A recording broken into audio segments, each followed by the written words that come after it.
All right, so this is a video on how to tell if a client or a prospect is a qualified prospect to send email notifications to or not. So I take the list from D7 and like I explained in the previous video, I download the Excel sheet.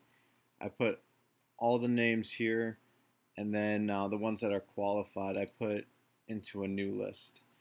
Um, so what I like to do for starters is I Google uh, plumbers in Chicago, Illinois. Not the ads, but I like to see who comes up in the first three spots right here.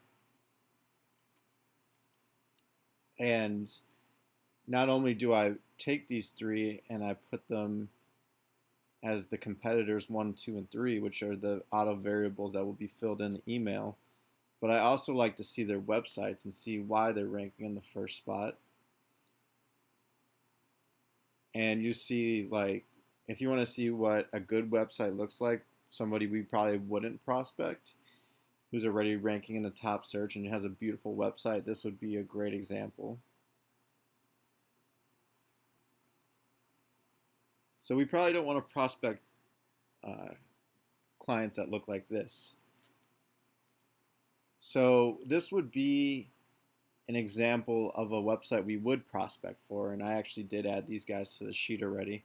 You can see it's kind of an older website. It's kind of clunky. It's not really aesthetically pleasing. So I would definitely mark these people.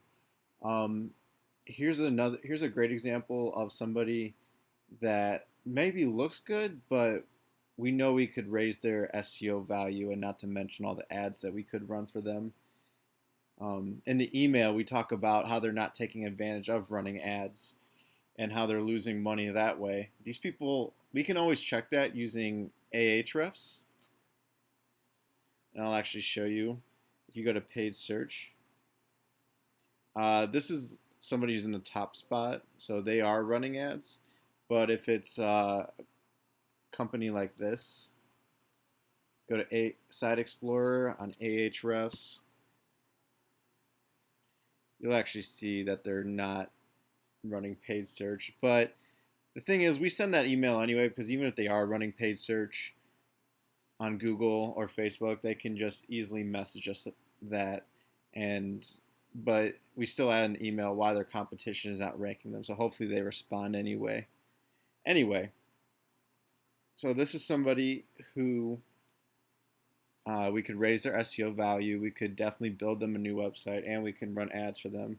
So we add to the list. And then here's one that maybe like you're like, oh, it looks good, but there's some fundamental problems. The first thing I like to look at is this little SSL certificate right here. You'll see the site's not secure, which is a ranking factor in Google. So that's just a small indicator that we could do work.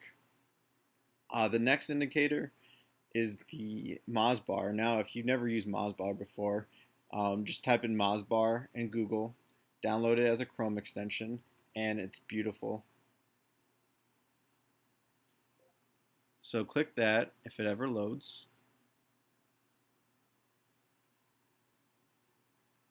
Looks like it's not loading that fast.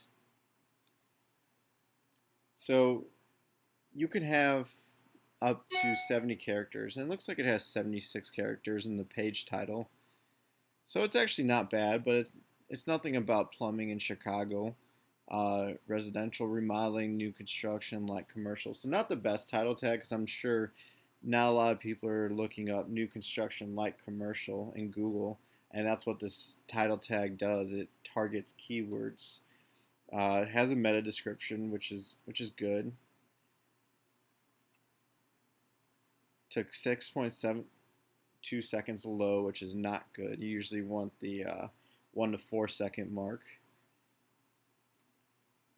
Does not have any schema, which is like code that tells Google what your website is about, essentially, or micro format. So this is somebody I would add to the list too, and and also they might be not be running paid ads either, so we could definitely take advantage of that. So say I want to add these people. All I do is copy, add them to the prospect sheet, and eventually I'm going to get to a point too where I just autofill all of these.